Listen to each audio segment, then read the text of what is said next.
Bonjour et bienvenue à l'édition de ce matin. Nous allons nous entretenir sur le thème le pouvoir de l'action de grâce. Et les passages examinés sont tirés du deuxième livre des Chroniques au chapitre 20, versets 21 à 22. Il est écrit: Puis, d'accord avec le peuple, il nomma des chantres qui, revêtus d'ornements sacrés et marchaient devant l'armée, célébraient l'Éternel et disaient: Louez l'Éternel, car sa miséricorde durera toujours.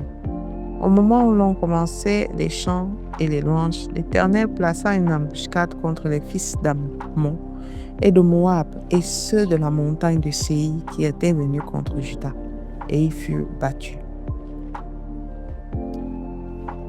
Voici la victoire que le Seigneur a accordée à Josaphat, qui se trouvait oppressé de tous bords, qui se trouvait oppressé de toutes parts par trois camps différents: les fils d'Ammon, les fils de Moab et ceux de la montagne de Séir. Il ne savait plus à quel sens se vouer. Juda était complètement entouré et encerclé. Mais qu'est-ce qu'il a fait? Il a fait confiance à la parole de Dieu qui venait de la bouche de ses serviteurs. Il a fait confiance à la voix de l'Esprit de Dieu et il a loué le Seigneur. Il a placé les chantres en première ligne. Il a nommé des chantres qu'il a revêtus d'ornements sacrés, marchant devant l'armée, célébrant le Seigneur, louer l'Éternel car sa miséricorde durera toujours. Voilà une stratégie qui, depuis l'Ancien Testament jusqu'au Nouveau Testament, a porté ses fruits. Lorsque le mur de Jéricho est tombé, il a suffi aux enfants d'Israël de louer le Seigneur et de crier très fort. Lorsque Paul et Silas se sont retrouvés en prison, au milieu de la nuit, la parole dit dans Actes des Apôtres 16 qu'ils se sont mis à chanter et à louer le Seigneur à haute voix, et les murs de la prison se sont effondrés. Alors, les armes physiques ne sont pas toujours nécessaires en avant-garde. Vous voyez comment ici, Josaphat a mis en avant-garde, d'après le conseil qu'il avait reçu du Seigneur, les chantres n'ont pas d'armes. Les chantres n'ont pas de mortier pour pouvoir tirer. Les chantres n'ont pas de lance. Les chantres ont le voix. Les chantres louent l'Éternel. Les chantres sont venus devant avec la louange. Et parce que l'Éternel s'est senti impliqué, il leur a donné la victoire. Parce que la louange est plus forte que tout. L'ennemi qui venait de part et d'autre, les ennemis qui venaient de trois endroits différents, ont été battus. Parce que l'Éternel trouve sa joie dans la louange et dans l'adoration. Bien-aimé, quelles sont les armes que tu utilises? Chaque fois que tu te retrouves opprimé, chaque fois que tu te retrouves oppressé, pense comme Dieu aurait voulu que tu penses.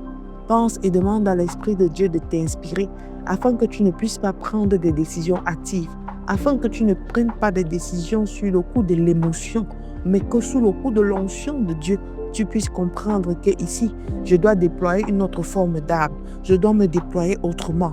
Je ne dois pas utiliser les armes de l'ennemi. Je ne dois pas me comporter comme l'ennemi. Je ne dois pas me laisser engloutir par la méthode de l'ennemi parce que c'est ce qu'il veut, que tu utilises sa méthode. Bien-aimé, tu n'es pas n'importe qui. Tu es un fils, une fille du royaume. Alors lorsque tu es acculé, oppressé de toutes parts, demande à l'Esprit de Dieu d'apaiser d'abord ton cœur. Parce que dans l'émotion, la colère, nous prenons des mauvaises décisions qui sont contre nous-mêmes. Nous prenons de mauvaises décisions qui ont des effets dévastateurs. Alors que si nous revenons vers le Seigneur, si nous commençons à louer le Seigneur, l'Esprit de Dieu lui-même nous donne la victoire sur tous les plans et nous donne la victoire sur tous les ennemis, quelle que soit leur force. Parce que les armes avec lesquelles nous combattons ne sont pas physiques, elles ne sont pas charnelles, mais spirituelles par la vertu de Dieu pour renverser des forteresses. Alléluia. Alors si tu crois en cette parole, tu devras arrêter de te comporter avec tes émotions. Tu devrais éviter de laisser tes émotions prendre le dessus. Et à chaque fois, commencer à louer le Seigneur. À chaque situation, commencer à célébrer le Seigneur.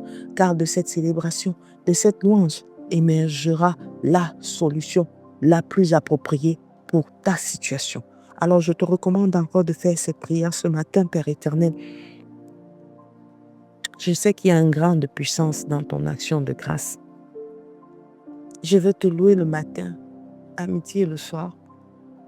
Et je te loue de ce que tu m'as permis encore aujourd'hui d'être là et de pouvoir recevoir cet enseignement pour mieux affronter les défis, les guerres et les situations de tous les jours. Je ne veux pas te louer seulement parce que je suis opprimée. Je veux te louer dans la joie. Je veux te louer dans la paix.